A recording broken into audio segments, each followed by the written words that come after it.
Good morning, good afternoon, good evening, everyone. We welcome to the next Wasteless World Talks with Bill and Kevin. And today we have a simple topic. We will speak about mood. And speaking about it, I will not ask you to close your eyes today, but still, I will ask you, Bill, in which mood are you today? Usually it's a simple response like, well, I'm in a good mood, because we don't want to admit that we're in a bad mood because that puts the other person on the defense. But I'm a little bit frustrated. My mood is a little bit frustrated because my list of things that needs to be done is long, seems to be getting longer. And I don't like the daylight saving time getting dark at 5 o'clock. We usually do our walks in the evening, and it's difficult to walk on the beach by the starlight. So, but okay. All right. And what about you, Kevin? Actually, I was going to say good mood, but Bill got me thinking, and I'm in a relieved mood. But my newest book has come back twice from the publisher wanting more words. And I finally delivered the last version at the weekend. So it's a mixture of relief and yeah, very pleased to get it out the way, to get it done. Congratulations, by the way. Thanks, Bill. Congratulations as well. So have you ever realized that in the term mood, there is the very opposite term hidden? Doom. Exactly. I didn't know about it until I started this event, or until I came with the idea to have the topic as mood.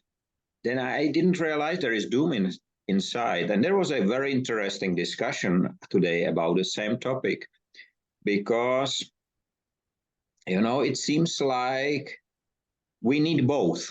We need the good mood and we need the bad mood. And especially if there will not be the bad mood, it will be very hard to reach the good one, even to recognize that it exists. And for the change which we are speaking so frequently about, generally good mood does not help to change. The bad mood brings you in the need of change something, which is interesting. Actually, I think with a lot of human achievement, if you can call it achievement, is it's the more negative feelings that get us to do more than positive ones. There's certainly more. Yes. I think also it's there's something, you know, about jealousy, rage, desire, all these negative things. They certainly bring out more passion, or certainly a more energetic passion than the positive values, the positive moods. There's another word that pops to mind that we talked about earlier, humanity. And when you list all the attributes of humanity, they're all positive, even though humans have a lot of negative. I mean, we kill people and stuff like that. So moody is the same way. Oh, that person is moody. It's all negative. The characteristics of that are all negative. But why is that? Because there are good moods. So somebody could be moody and always be happy, or always be productive and inspiring. The English language is crazy. Have you ever considered whether the trees and the nature, whether there is mood in the game? You know, when you pick up the apple and it will be sweeter than the other one on the same tree, does it mean that it was grown in, that was a great apple I will deliver, that will be so sweet? Logically, I would think that nature does have moods. Nature, we say that nature is angry when there's a large storm or earthquake or something.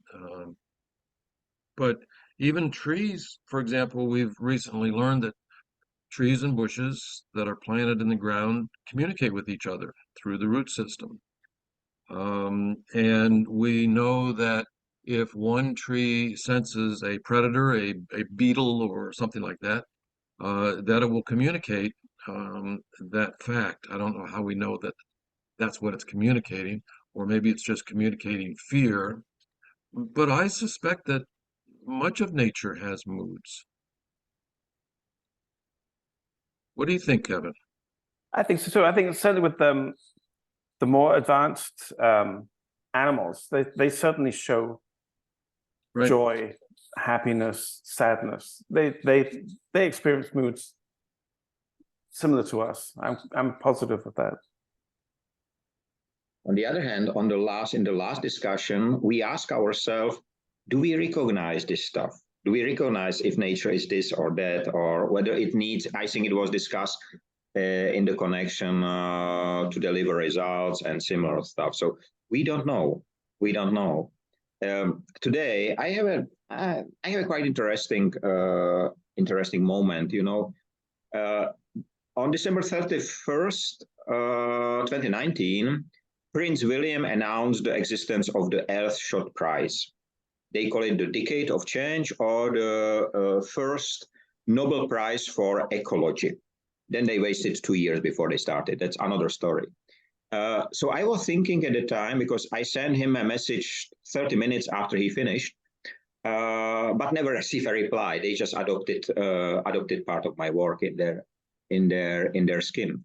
But today, I have learned that another member of a royal family, or let's say another royal family, start to speak about Industry 5.0.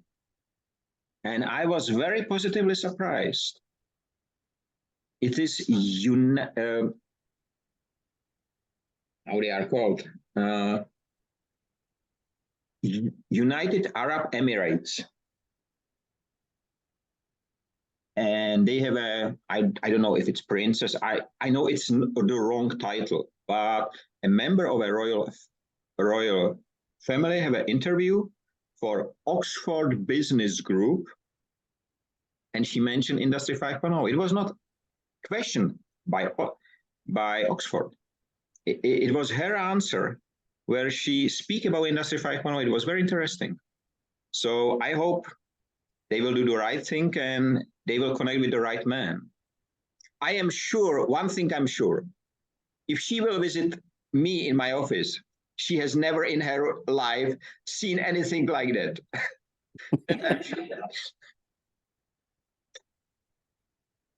And it brings me a good mood. I'm not sure your office will do the same for her. Not sure either, but she will remember for the rest of her life. That I'm sure. Actually, there's one thing I was thinking about moods, which is moods are very temporary. But I think that temperament is really interesting, because that's like a lifetime mood. It's how we are. Some people are everybody has a different temperament. Some are calm, some are not calm, some are kind, some are mean. And I think that's the really, really interesting thing to consider. So our moods are fleeting, and they're dependent upon usually other factors, outside factors. But temperament comes from within, and that's the thing we have to take great care of. And as you're saying that, I'm reminded of that we can affect our own mood. We can change our own mood. One of the ways of doing that is by exercising. If I sit here at my desk and concentrate all day long on work or whatever, um, I, I get myself into a mood. If I want to improve my mood, I get up, I walk, I get down on the floor and do some exercises. Some exercises positively affect my mood, and I think it's that way with most people. I come back to what you said, Kevin, because you said that mood came from outside, or maybe I did understand, or at least is influenced by the environment.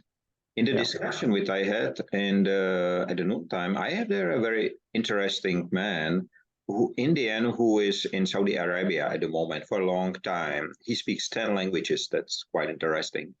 And he said the very opposite. He said the same as Bill, that the mood came from inside out. And he said at the same time that to be in the right mood, that it's just a small amount of energy which should be put, and then you are there. So this small shot, you are there. If you take too much, you will be excited maybe, but it will not be the mood itself. It will be the exciting moment and something. And he spoke very, very wisely, to be honest. And I never thought about it this way, but it came to me that he is probably right with that. So we have to be, I will not say careful, but we have to understand how it came. But to be honest, nobody spoke in my entire life about mood. And in my country, and probably in Germany and Denmark, maybe will be similar. You know, many people say, I will go to pub to have a good mood after drinking 5, 10, 20 beers. You know, they call it in my country to be in a good mood, to be completely drunk. Our people are used to really a lot of beer, many of those. So, but still, they are somehow drinked, and they call it good mood. So there's a relationship between imbibing alcohol a lot and improving your mood. Not sure. I don't drink, so I can't say. I'll have to try that on my wife. Let's see how convincing that is. There was about changing our mood. There was a study recently with Columbia University. I think that was it. Because today many people have jobs that require them to sit in front of a screen all day long. My wife is a software engineer, so she sits in front of the screen all day long. I sit in front of the screen.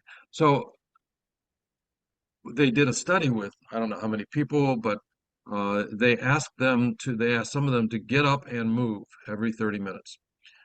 They didn't define move, could be walking, it could be whatever. And the other group, two other groups, then one other group they asked to get up and move every hour, and then the third group to move every every 2 hours, and the movement should be for 5 minutes. So 5 minutes every half hour, or 2 hours. And then they put them through a series of questions and interviews, and it was quite striking that the group that got up and moved for 5 minutes every half hour, their blood pressure dropped by I don't know if this hasn't been peer reviewed or anything, but dropped by like 30 points. Huge, dramatic. Those who got up and moved for 5 minutes every hour, it dropped by 25 points, and the group that got up and moved every 2 hours for 5 minutes, their blood pressure dropped by 20 points. So there was a very linear correlation. And they also found that that afterwards, each of the groups could engage and their performance increased. So actually taking 5 minutes every half hour made them better performers, more productive. And it also improved their mood, and they were able to quantify that. I don't know how they quantified that, but very, very interesting. So when someone's in a bad mood, I mean, when I'm in a bad mood, and I know I'm in a bad mood, I go outside. I go get near nature. I go move. I go even in the wintertime. So I see a very direct correlation between movement and mood. I have an interesting correlation between mood and literature. In dark times, the books that are published are normally happy books. They're normally positive books. They're fantasy books. They're much more looking forward. They're more about happy futures. Whereas in, for example, in the 60s in the UK, which was the swinging 60s, the best time in the country's history in terms of population well-being and happiness, all the books were dystopian, gloomy books about the end of the world. It's quite interesting how the mood of the population is reflected the opposite way in the literature that they read. I've heard the same thing. During the Second World War was when comic book characters like Superman were started, and were attractive to people because they needed something better. I hadn't heard about the opposite. In good times, they write dystopian. Interesting. I think that So why is that? Because it's not one writer saying, "Gosh, I feel great. Let me write about bad things." But it's a general mood of society. Why is that? Why is that? I can understand when things are bad, we want to think about things that are better. But when things are good, why do we want to write about things that are bad? I don't know. I can't answer this question, but I think that it is quite interesting to see the development, how the books has been, or the style which you just described, has been adopted by media. You know, right now, all the media, when the war in Ukraine started, all the media in my country filled with Ukraine.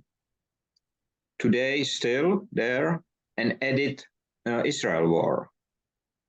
So it's constant negative pressure on the people. We spoke 2 weeks ago, we spoke about the growth and so on. It looks like that,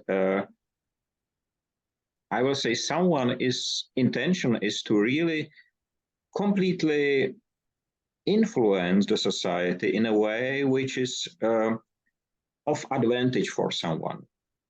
I don't know who it is. It must be evil in general. So, and it looks like that it's very easy.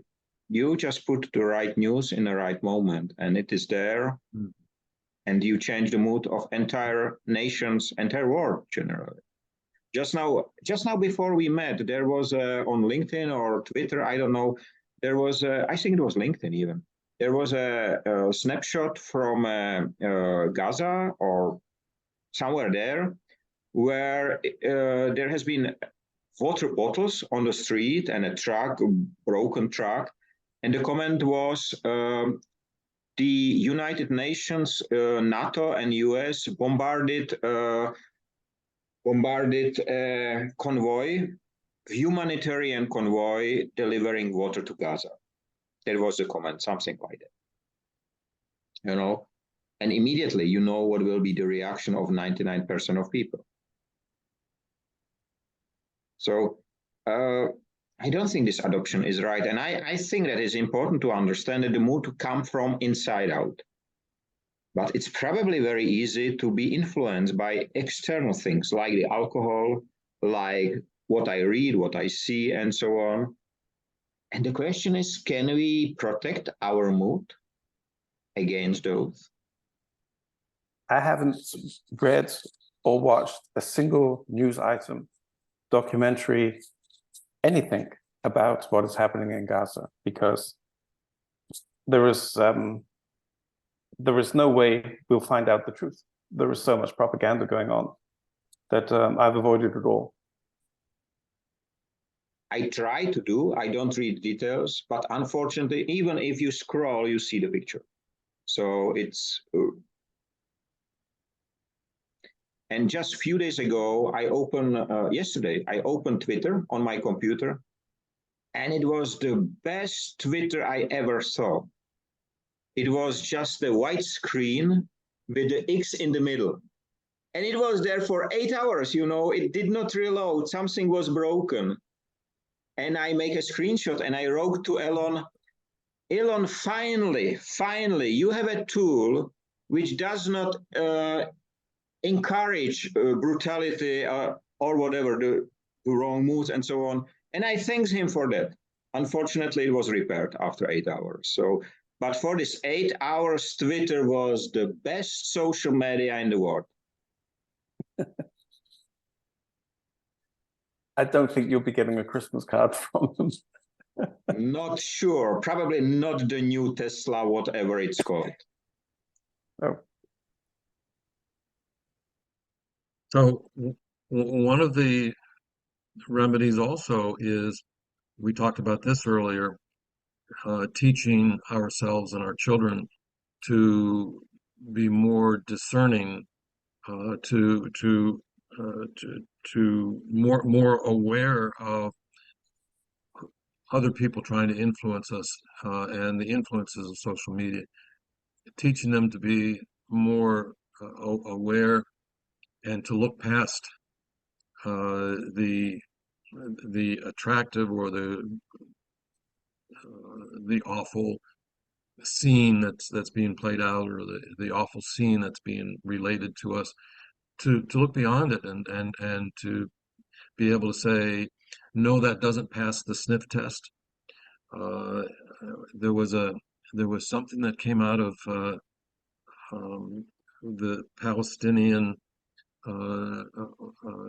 Jewish back and forth, and it was so obviously manufactured, and my wife said, "How can you tell?"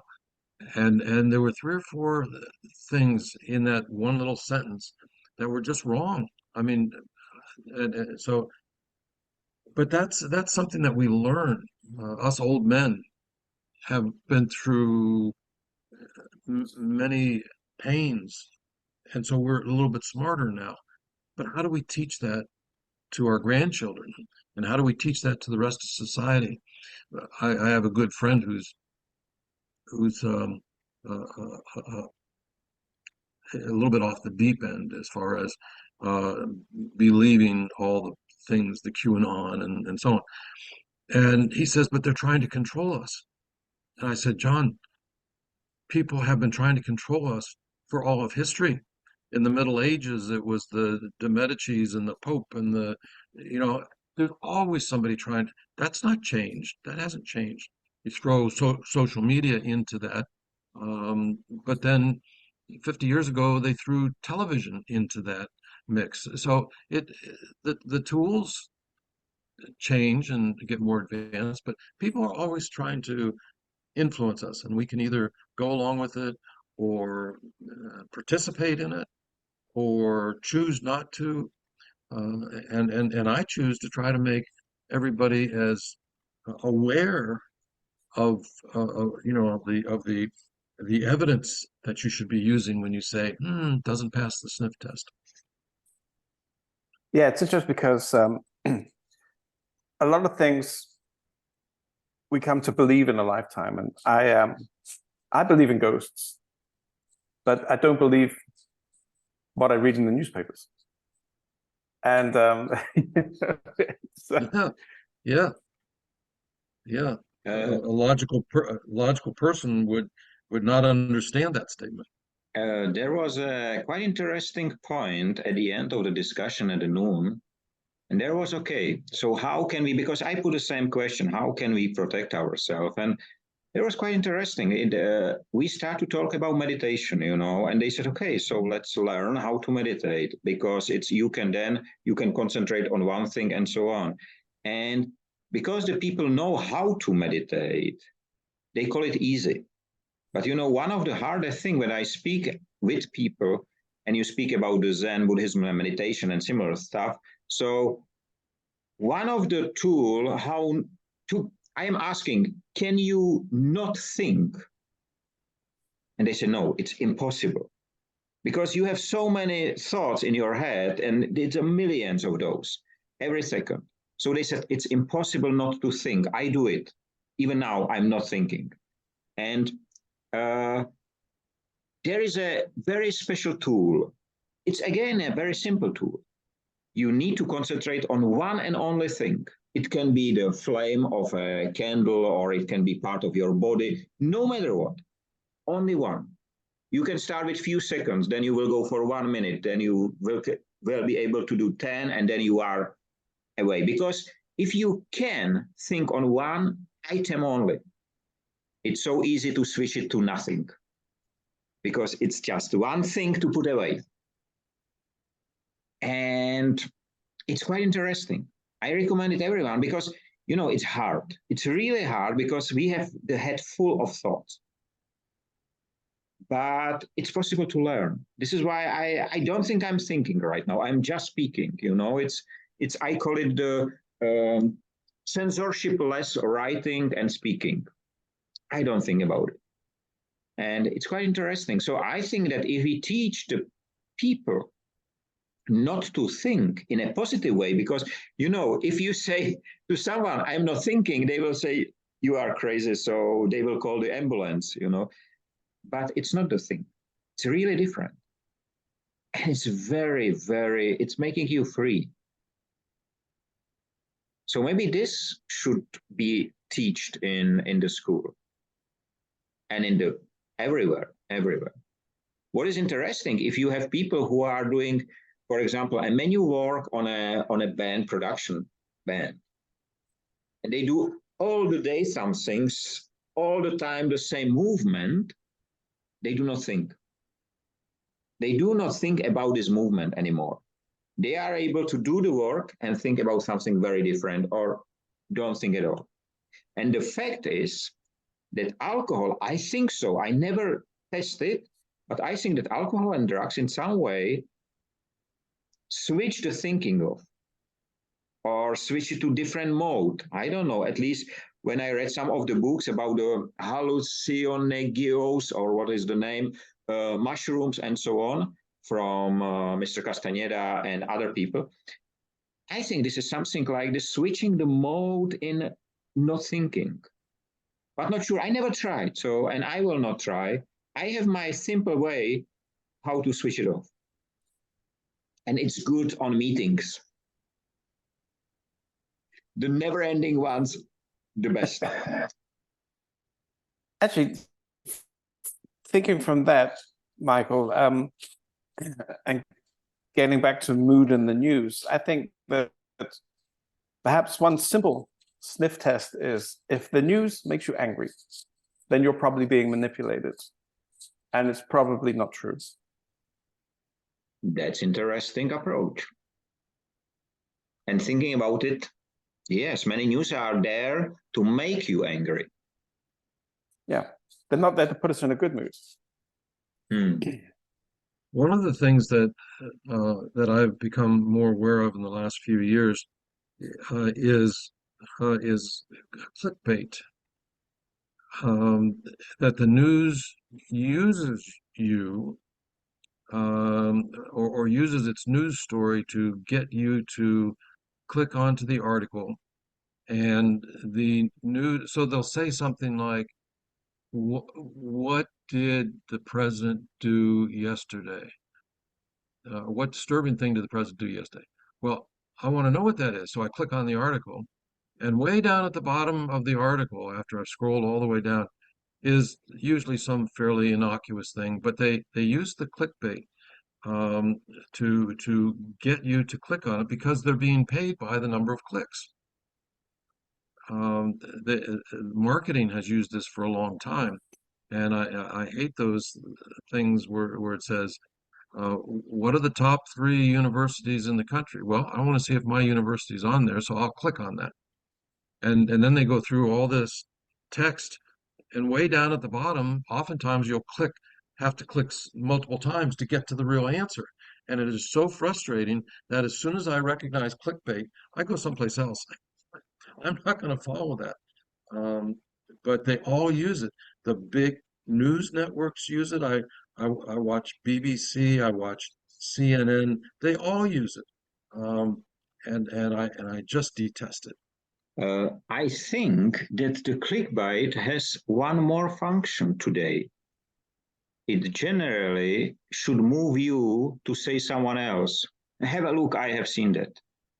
You know, we are being used as a free billboards. Yes. We should deliver it to someone else. Because I saw it was, and even, you know, how many articles today are put behind the paywall. Yes. So you see, you click, you cannot read, but you 100% you make someone happy because you added a click to that, but you did not get the content.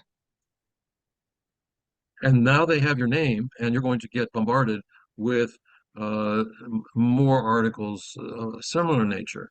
I have a friend who is very religious, and she sends me nonstop, at least once a week, sermons and videos about why I should believe in this saint and so on. I don't watch them. I don't watch them, and I don't thank her for them. It the sharing something I like it, so here I'm going to share it. We've gotten used to sharing instead of just you know keeping it to ourselves. You like that? That's fine. I'm glad that you found something you like, but don't try to convert me too. And the social What's media also is interesting. you, Sorry, Kevin. Michael. No, you. I was going to say what's also interesting in some social media, YouTube is an example of this. It has this thumbs up or thumbs down. But in terms of the algorithm, it don't make any difference which one you click on. So what is the point? And generally, I just on my YouTube, if I open it, generally not my own, but the YouTube in general, there is all the time, the first one is a fake news. There's all the time our president is saying something or somebody, some celebrity. And I know it's fake news because it's announcing unbelievable investment opportunities and so on.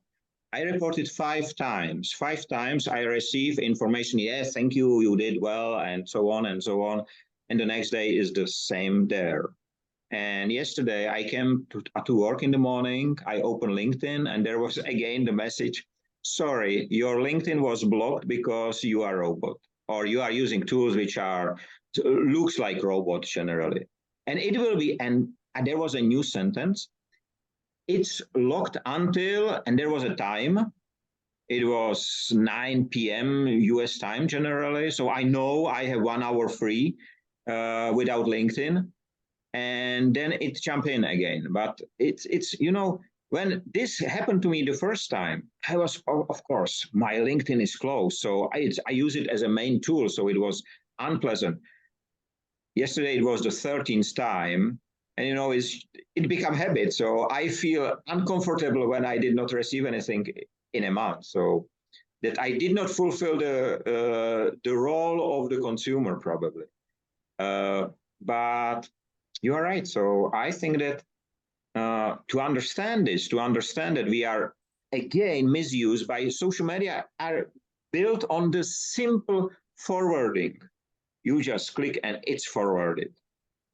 And I think this is why I don't use this WhatsApp and Telegram because they are made exactly for that. You receive hundreds and thousands of messages about nothing. And I don't like it.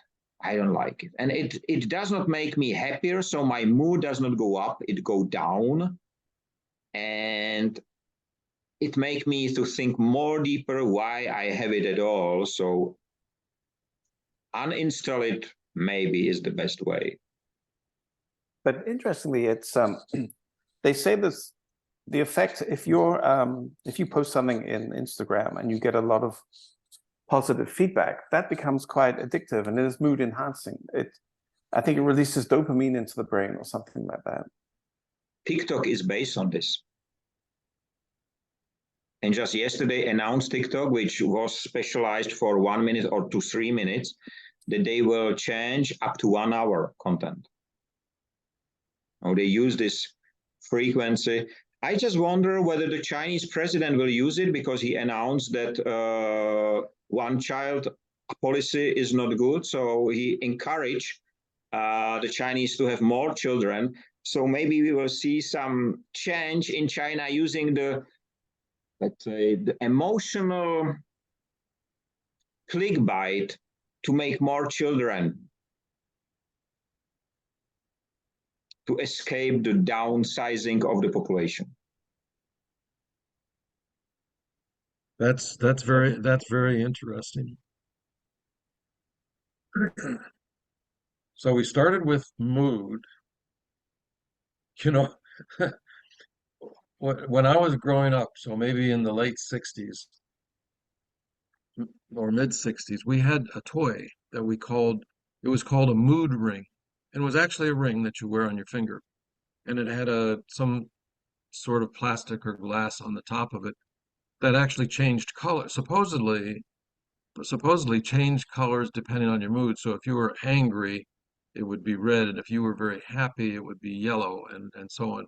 But everybody had a mood ring, um, and swore that it was accurate. So you would ask them, "Let me see your mood ring." Oh, okay, good. You're in a good mood now.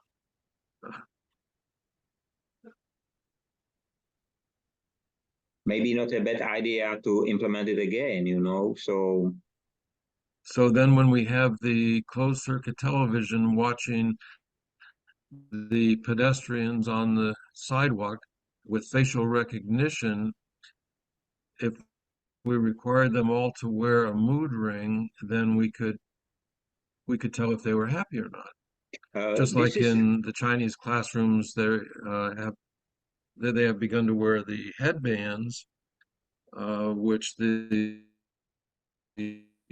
teacher can look at her computer and see which is engaged and following the discussion and which ones are daydreaming. Okay. I wonder what human life will be like in 50 years. Wow.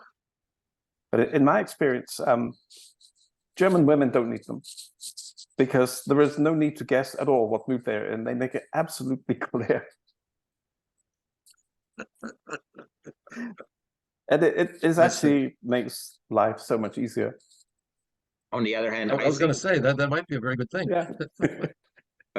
Bill, this recognition of the emotions is already existed. It was tested in China several years ago. It's applied already. The police forces applied. In some cameras you can apply it, and it exists already. So it's already used to control people. It's scary. I just saw recently one of the robotic dogs which carry weapon on the back. So it's only the question, if somebody is angry, shoot him down. And yesterday I saw the first drone which carried 2 rocket launchers generally. And, you know, it's just adding a software, nothing more. And it's not a great future. But, you know, we have less than 1 minute to the end. So it's really time to thank you. It was, again, very interesting discussion. I think we find out so many facets of the mood that unfortunately we turn it around and we ended with the doom, but we will correct it next time. And I would like to wish everyone have a nice time, free of waste and wasting in all its forms. Stay safe, free, be human, and remember, the mood is yours, and don't let it spoil someone else. It will be probably fake. Thanks a lot and have a nice day. Bye-bye.